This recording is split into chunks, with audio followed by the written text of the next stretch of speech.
नमस्कार, एक बार फिर से आपका स्वागत है प्रिंस सिविल सर्विसेज के इस यूट्यूब चैनल पर। मेरा नाम चित्रांशु है और हम इस पीटी स्पेशल श्रृंखला के माध्यम से 28 मई को होने वाली यूपीएससी प्रारंभिक परीक्षा के प्रश्नों का अभ्यास कर रहे हैं। हमारा अभ्यास का विषय है हिस्ट्री और इस हिस्ट्री विषय में हमने एंशियंट हिस्ट्री के कुछ प्रश्नों को पिछले कुछ वीडियोस में सेशंस में सॉल्व किया है।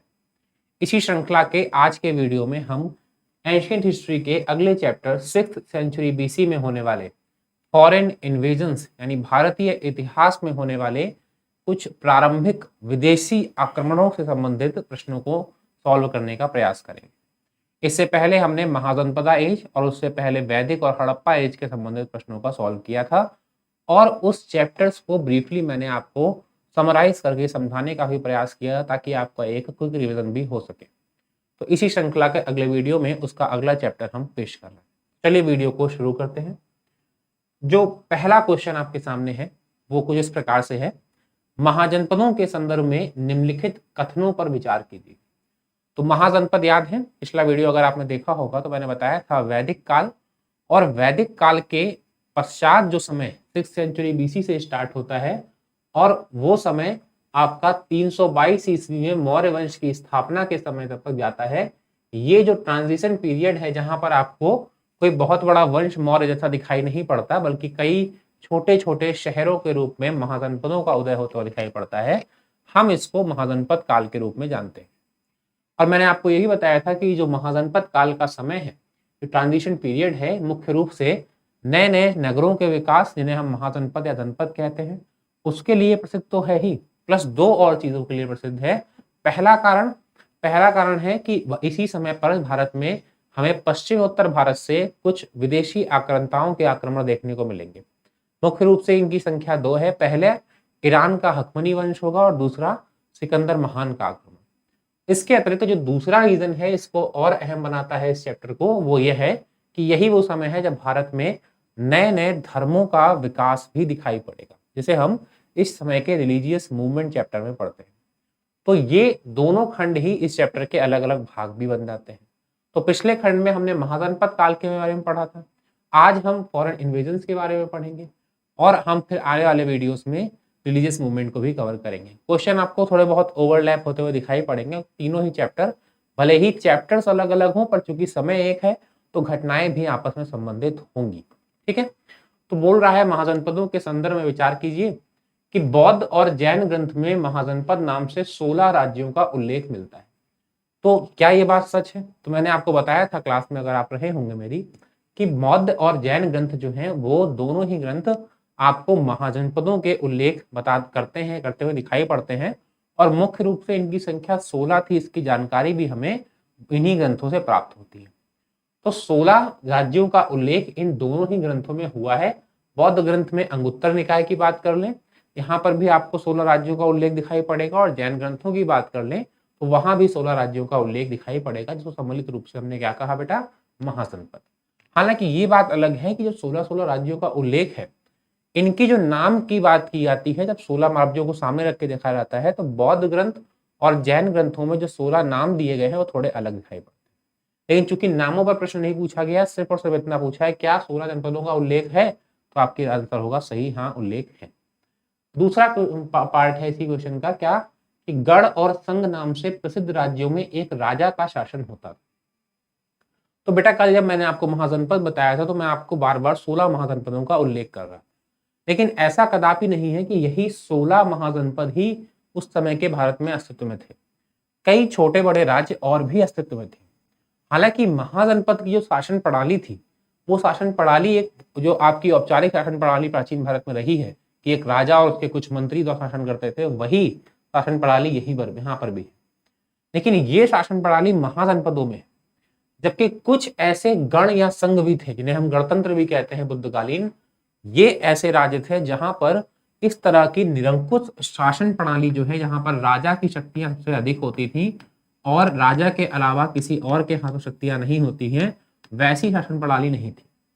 यहाँ पर होता क्या था कि मान लेते हैं अगर इस टाइप का कोई राज्य है, हम एज्यूम करके चलते हैं, और इस राज्य में अगर शासन प्रणाली का विकास करना है और वो अगर गणसंघ है तो यहाँ पर इसके क्षेत्रों से अलग अलग गणों को चुना जाता था।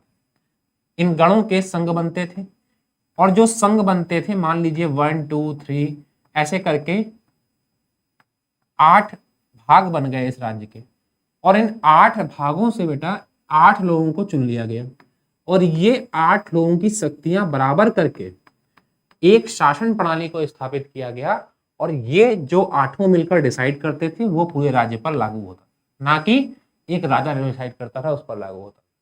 तो शासन की प्रणाली में बदलाव दिखाई पड़ रहा है आपको, और ये बदलाव ही महाजनपदों से इनको अलग बनाते थे, क्योंकि यही जो गण और संघ थे, यहीं पर इस शासन व्यवस्था को गणतंत्र कहा गया, जिसे हम आज भी गणतंत्र के नाम से जानते हैं, जहां पर शासन की शक्तियां किसी व्यक्ति विशेष पर केंद्रित ना होकर एक समूह में केंद्रित होती, राइट। तो ये गण और संघ में एक राजा का शासन नहीं होता था, कहां होता था? महाजनपदों में। और इस हिसाब से अगर आप देखेंगे इस प्रश्न को, तो पहला स्टेटमेंट सही है, दूसरा बेटा गलत है, आंसर हो जाएगा केवल एक ए, राइट। तो अगर आपने पढ़ा होगा इस चीज को, तो आप इजीली इस क्वेश्चन को सॉल्व कर सकते हैं। अब अगर हम अगले प्रश्न पर नजर डालें, तो यहां से आक्रमण वाले प्रश्न आपको देखने को मिलेंगे। सिकंदर के भारत पर आक्रमण के संदर्भ में निम्नलिखित कथनों पर विचार कीजिए।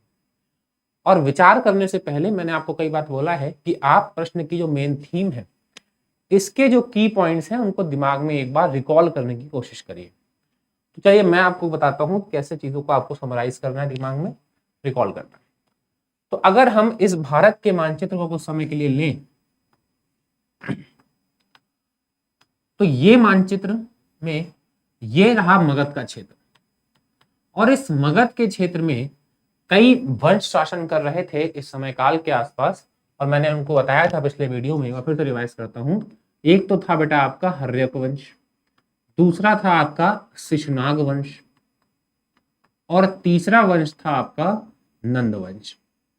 और जब ये नंद वंश शासन कर रहा था, तो ये वो समय है जब 345 से लेकर के 322 तक इसका शासन रहा। और इस नंद वंश में एक शासक तो बहुत अहम हुआ, उसका नाम था महापद्मनंद। क्या नाम था? महापद्मनंद। और इसके पश्चात जो शासक बना उसका नाम था धनानंद। और धनानंद का सब शासन था, ये वो समय था जब 326 ईसा पूर्व में वास्तविक रूप से सिकंदर महान की सेनाएं इसके साम्राज्य के सीमाओं तक पहुंच चुकी थी। और 326 ईसा पूर्व में ही जो है माना जाता है कि सिकंदर का भारत पर आक्रमण। अब सिकंदर के भारत में आक्रमण का जो मार्ग है, ये भी अपने आप में एक विशाल स्टोरी है, और इसको हम कभी पढ़ेंगे क्लास में। और फिलहाल आप समझिए कि कुछ इस तरह से सिकंदर ने आक्रमण किया, और ऐसे आक्रमण करके आपको पता होगा यहाँ पर सिंधु नदी तंत्र है, कई नदियां बहती हैं, इन नदियों में से एक ब्यास नदी भी है। यहां तक आकर सेनाएं जो है सिकंदर की पहुंच गई। लेकिन इन सेनाओं के यहाँ पहुंचने से पहले इसको 2 राज्य मिले।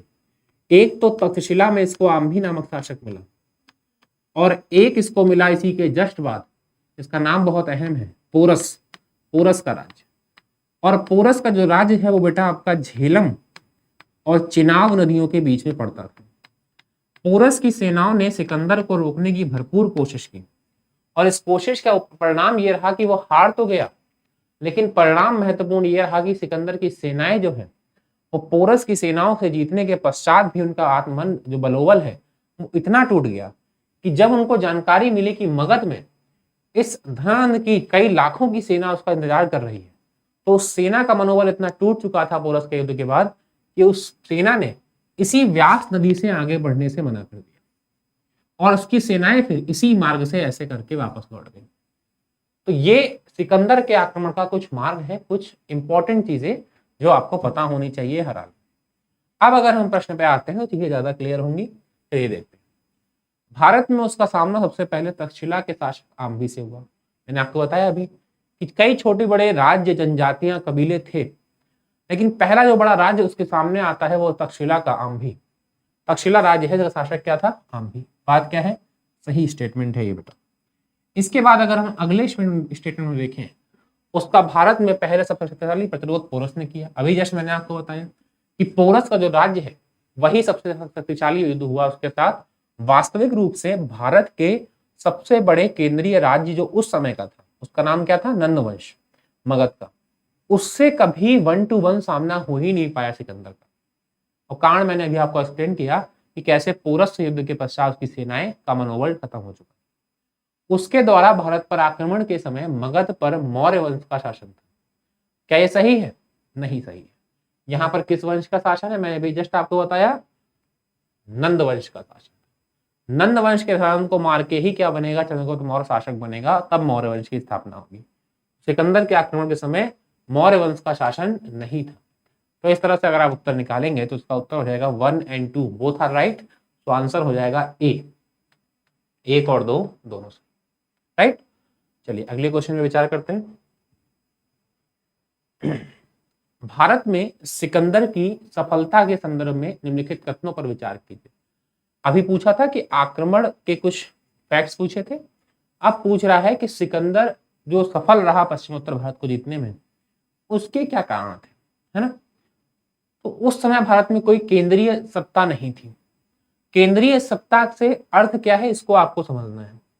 केंद्रीय सत्ता से तात्पर्य क्या है? केंद्रीय सत्ता तात्पर्य यह है कि अगर कोई ऐसी सत्ता केंद्र में हो जो उस समय के संपूर्ण भारत को अपने अधिकार में रखने में सक्षम हो, जैसा कभी मौर्यों ने किया था, जैसा कभी गुप्तों ने किया। क्या वैसा कोई बड़ा विशाल राज्य जिसका बहुत सुदूर क्षेत्रों तक अधिकार रहा हो अस्तित्व में था? तो महापद्मनंद के समय नंदवंश का सर्वाधिक विस्तार होता हुआ दिखाई पड़ता है, लेकिन फिर भी उसकी सीमाएं अरावली श्रेणी से आगे नहीं बढ़ पाई थी। लेकिन जो सिकंदर ने आक्रमण किया पश्चिमोत्तर भारत में, वहां पर नंदों का अधिकार नहीं था। तो ऐसे में यह कहना कि केंद्रीय सत्ता के रूप में नंद स्थापित थे, गलत होगा। तो अगर स्थापित नहीं थे तो स्टेटमेंट क्या है बेटा? सही है, क्योंकि उस समय केंद्रीय सत्ता कोई स्थापित नहीं थी। उसके पास प्रशिक्षित सैन्य बल था, यह बात बिल्कुल सत्य है कि उसकी सेनाएं प्रशिक्षित थी, और इसके साथ साथ उसकी सेनाओं को जो क्रम था, एक तरह से चाल ढाल या फिर पहनावा, अस्त्र शस्त्र, वो सभी चीजें एक बेहतर प्रशिक्षित सेना के रूप में दिखाई पड़ रही थी। तो इस तरह से दोनों ही स्टेटमेंट आपके सही हैं, और आपका उत्तर हो जाएगा C 1 and 2 बोथ। ठीक है, तो ये आपका आंसर है। इसके बाद अगले प्रश्न में विचार करें। तो सिकंदर के आक्रमण के परिणाम के संदर्भ में निम्नलिखित कथनों पर विचार कीजिए। तो अभी तक फैक्ट पूछा था, अब पूछ रहा है परिणाम। उसके भारत अभियान से 4 भिन्न भिन्न स्थल और जल मार्ग खुले, ये खुले लिखा हुआ। तो क्या यह बात सच है? तो ये बात सच है, क्योंकि सिकंदर के आक्रमण को जो चैप्टर में पढ़ते हैं तो वहां परिणामों में हम पढ़ते हैं कि सिकंदर के आक्रमण के पश्चात कई स्थल और जल मार्गों की खोज हुई, और उसने अपने ही एक सैन्य कमांडर निर्याकस को समुद्री मार्गों की खोज के लिए आगे भेजा भी था। तो ये एक अहम प्रभाव माना जाता है, परिणाम माना जाता है सिकंदर के आक्रमण, जिसको हम पॉजिटिव में गिनते हैं, क्योंकि सिकंदर के आक्रमण ने ही मध्य एशिया पश्चिम एशिया से भारत के मध्य संपर्क मार्ग को खोजकर निकाला था। इतनी बड़ी सेनाओं को जिस मार्ग से लाया था, बाद में व्यापार के लिए उस मार्ग का बहुत अच्छे से प्रयोग। तो ये बात सच है। उसने झेलम के तट पर बुकेफाल नामक नगर बसाया था। अब अगर जिसने भी इसकी स्टोरी पढ़ी होगी सिकंदर की, उसको पता होगा सिकंदर के पास एक घोड़ा था। इस प्रकार राणा प्रताप के पास चेतक था, ठीक उसी प्रकार सिकंदर के पास एक घोड़ा था, उसका नाम था बुकेफाल, और बहुत लगाव था सिकंदर का उस घोड़े से। और जब पोरस से युद्ध हुआ, उस युद्ध के पश्चात बुकेफाल की मृत्यु हो जाती है, और जब पोरस पे राज्य पर सिकंदर कब्जा हो जाता है, हालांकि वो पोरस को बाद में माफ करके उसका राज्य वापस लौटा भी देता है, लेकिन इसके पश्चात वो इतना ज्यादा दुखी हो जाता है अपने घोड़े की मृत्यु से कि उसी के नाम पर एक नगर की स्थापना भी करता है उसी जगह, जिसको कहा गया बुकेफाल। साथ ही एक और नगर उसने बसाया था, उसका नाम था निकैया। तो 2 नगरों को स्थापित करता है वो पश्चिमोत्तर भारत में, निकैया और बुकेफाल उसके घोड़े का नाम था। ठीक, तो स्टेटमेंट क्या है? सही है। उसने निर्याकस को सिंधु नदी के मुहाने पर से फरात नदी के मुहाने तक के स्थल मार्ग को खोजने को भेजा था। तो मैंने जस्ट अभी बताया, निर्याकस उसका नौसेना का चीफ था और उसके साथ युद्ध भी लड़ रहा था। तो जब उसने पोरस से राज्य पर अधिकार कर लिया और ये निश्चित हो गया कि उसकी सेनाएं वापस लौटने वाली हैं, तो उसने निर्याकस को स्काउट बनाकर आगे भेजा, और उसने फिर जो है सिंधु नदी के मुहाने से फरात नदी के मुहाने तक का स्थल मार्ग खोज कर निकाला। तो ये कथन भी सत्य है। इस प्रकार से तीनों कथन सही हैं, और आपका उत्तर हो जाएगा बेटा क्या? डी।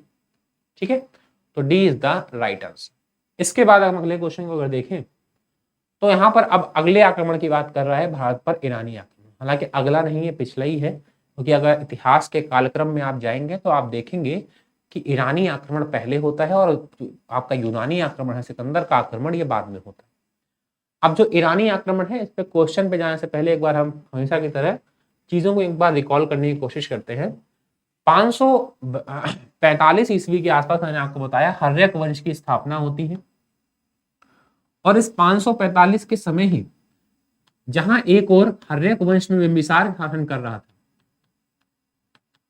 वहीं दूसरी ओर 558 ईस्वी में ईरान के में एक हखमनी वंश की स्थापना होती है। और ये जो हखमनी वंश है, एक्मेनिड एम्पायर कहा जाता है इंग्लिश में, हखमनी वंश जो है इसकी स्थापना करने वाला व्यक्ति था साइरस सेकेंड। कौन था? Cyrus second. हालांकि इसने स्थापित किया, और ये अगर मैं वंश की बात करूं कि ये साम्राज्य कहां तक फैला हुआ था, तो अगर आप इंडिया के मैप में देखेंगे तो ये आज के मैप में देखेंगे पाकिस्तान है, इधर अफगानिस्तान है, ठीक पहले आपका ईरान है और ये इराक है ना, इसी तरह से तो बने हुए देश। तो ये जो हकमनी एम्पायर है ये लगभग इतना फैल चुका था शायद के समय कि इसकी सीमाएं और भारत की सिंधु नदी आपस में स्पर्श करने लग गई। तो ये तय हो गया था कि हकमनी साम्राज्य अपने विस्तार के लिए एक बार भारत पर आक्रमण करेगा। लेकिन भारत पर आक्रमण साइरस ने नहीं किया, उसने उस साम्राज्य को भी स्थापित किया। भारत पर आक्रमण करने का श्रेय इसके उत्तराधिकारी दारा प्रथम या डेरियस फर्स्ट को जाता है। डेरियस या दारा फर्स्ट, इसको श्रेय जाता है कि इसने भारत पर आक्रमण किया। इसके पश्चात कई और इसके उत्तराधिकारी रहेंगे, जिसमें आपका ज़ेरेक्सिस का नाम भी सामने आता है, और इसके बाद दारा थर्ड भी आता है। तो ये सब भारत पर कुछ समय के लिए अधिकार करके रखेंगे, लेकिन फिलहाल आपको साइरस और डेरियस के बारे में जानना है, ठीक है। तो अब क्वेश्चन पे आते हैं, चीजें ज्यादा क्लियर होंगी आपके लिए कि भारत पर विदेशी आक्रमण ईरान के हकमनी वंश के शासकों ने किया, राजाओं ने किया। बिल्कुल कॉमन सी चीज है, क्लियर चीज है कि हाँ इन्होंने किया था। इसके बाद दूसरा स्टेटमेंट अगर आप देखें, सर्वप्रथम दारहबहू या डेरियस ने पश्चिमोत्तर भारत पर आक्रमण किया था, सही बात है। अरमाइक लिपि का प्रसार हुआ, तो ईरान की एक अरमाइक लिपि थी। इस प्रकार भारत में ब्राह्मी लिपि थी, ठीक उसी प्रकार ईरान में अरमाइक लिपि थी, और ये जो लिपि है भारत में प्रसारित होती हुई नजर आती है। और इस लिपि को माना जाता है कि यहाँ इस लिपि में ईरान और भारत दोनों का कहीं ना कहीं टच है। और बाद में अशोक के अभिलेखों में भी प्रयोग में दिखाई पड़ती है हमको ब्राह्मी, खरोष्टी और अरमाइक। तो कहीं ना कहीं ये इस लिपि का आगमन जो है ईरानियों की देन माना जाता है कि ईरानी आक्रमण से ही ये लिपि भारत में पहुंची। तो ये बात भी सच है। अभिलेख उत्कीर्ण करने की प्रथा का विकास हुआ, तो ये बात भी सच है, क्योंकि हमको मौर्य काल से पहले अभी अभिलेख प्राप्त नहीं हुए हैं बेटा। और मौर्य काल में अभिलेख लिखने की प्रथा जो है, या वास्तुकला की जो भी चीजें मौर्य काल में विकसित होती दिखाई पड़ती हैं, उस पर कहीं ना कहीं आपको वो ईरानी टच देखने को मिल जाता है, क्योंकि ईरानियों ने एक लंबे समय तक भारत पर शासन किया था पश्चिमोत्तर क्षेत्र पर। तो वहां से मौर्य वंश में कई चीजें आयात की गई। उसमें आप चाहे वो स्तंभ कला का विकास देख लें, या फिर आप अभिलेखों का निर्माण देख लें, या फिर आप मूर्तियों का निर्माण देख लें, या फिर आप लिपि का प्रयोग देख लें, इन सब में कहीं ना कहीं हमको ईरानी टच देखने को मिल जाता है। तो इस तरह से आपके चारों स्टेटमेंट इसके सही हैं, और आपका उत्तर हो जाएगा डी, उपरोक्त सभी। क्लियर? तो इस तरह से डी आपका आंसर हो जाएगा। तो आज के वीडियो में हमने सिकंदर और ईरानी आक्रमण के बारे में कुछ चीजों को समझा है, और उससे संबंधित कुछ प्रश्नों का अभ्यास किया है। तो आज के वीडियो के लिए इतना ही रखते हैं, और इसके पश्चात जब हम अगले वीडियो में मिलेंगे तो इसी सेक्शन के अगले पार्ट बौद्ध और जैन धर्म पे कुछ एमसीक्यूज को सॉल्व करने का प्रयास करें। ठीक है, तो चलिए तब तक के लिए टेक केयर,